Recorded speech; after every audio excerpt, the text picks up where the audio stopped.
App সিগন্যালের যুদ্ধ পরিকল্পনা ফাঁসের ঘটনায় দেশে বিদেশে নানা প্রশ্নের মুখে পড়েছে ট্রাম্প প্রশাসন।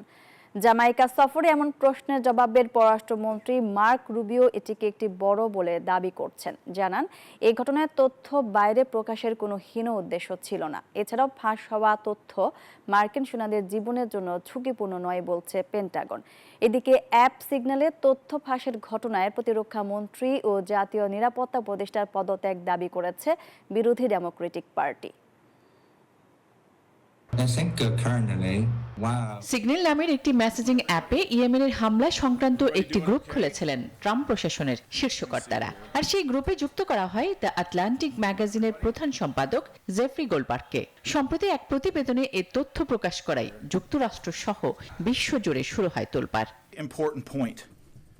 প্রশ্ন ওঠে, কিভাবে বাইরের কেউ ট্রাম্প প্রশাসনের অতি গোপনীয় মেসেজিং গ্রুপে যুক্ত হতে পারেন। তা নিয়ে এবার জ্যামাইকা সফরে গিয়েও প্রশ্নের মুখে পড়েছেন মার্কিন পররাষ্ট্রমন্ত্রী মার্ক রুবিও। সেখানে প্রশাসনের অন্যান্য কর্মকর্তাদের মতো তিনিও এটিকে একটি বড় ভুল বলে দাবি করেন। এই ঈদে জামা জুতো অ্যাকসেসরিজের ডিসকাউন্ট। এটি স্পষ্ট যে কেউ বড় ভুল করেছে এবং একজন সাংবাদিককে যুক্ত করেছে। সাংবাদিকদের বিরুদ্ধে কিছু বলা হয়নি, আর তার ওই বিষয়ে জড়িত থাকার কথা নয়। সিগন্যাল গ্রুপে নিজের ভূমিকাকে বড় করে দেখতেও নারাজ তিনি।